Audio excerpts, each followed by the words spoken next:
The author of this video presentation has no financial disclosure to state. We present the case of a 25-year-old deaf and mute patient with retinopathy of prematurity who underwent cryotherapy at 24 weeks of life. She presented with eye pain, redness, and blurred vision, despite the presence of patent laser iridotomies for acute angle closure.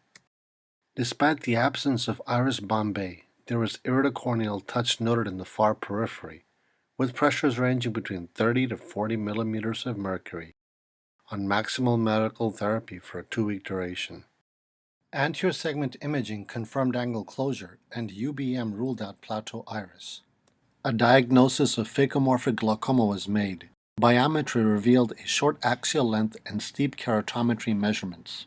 A decision was made to perform clear lens extraction with goniosynechia. Surgical challenges include the need for perioperative pressure control with risk for iris herniation, the need to create and maintain a workspace in a shallow chamber, creation of a capsular excess in presence of a flaccid anterior capsule, and aqueous misdirection.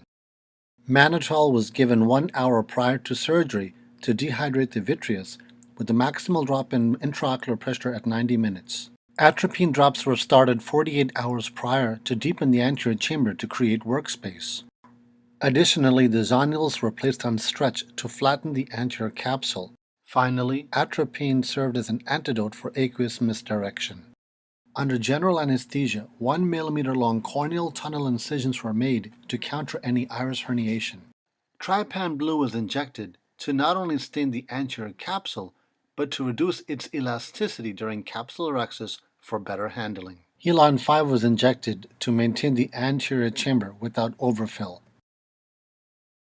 A temporal 1 millimeter side port incision was made to facilitate multiple entry points to accomplish a successful and safe capsular excess.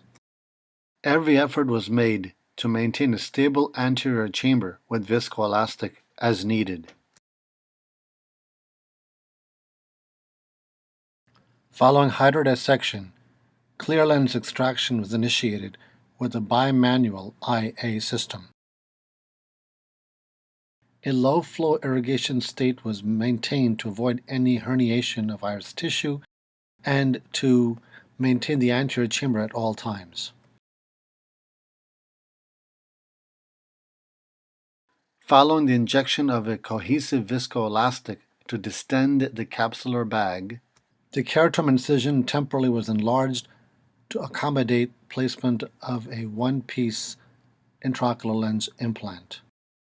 Using viscoelastic, a surgical gonial lens was placed on the cornea and the angle was inspected. 180 degrees of goniosynechia was conducted nasally. An additional viscoelastic was injected to keep the angle open. By tilting the head temporally, a separate nasal side port incision was made and a similar goniosynechia was conducted over the nasal bridge. An additional viscoelastic was injected to keep the angle open. While maintaining the anterior chamber with continuous irrigation, aspiration of the viscoelastic material from the capsular bag was conducted. A viscocohesive was then injected to maintain a stable anterior chamber, and a blind goniosynechia was conducted at 12 and 6 o'clock hours. Postoperatively, the anterior chamber was deep throughout, centrally and peripherally, with wide open angles on OCT. The intraocular pressure was 12 on no glaucoma medications at 2 months. This video highlights the rationale and deliberate planning necessary to avoid perioperative complications.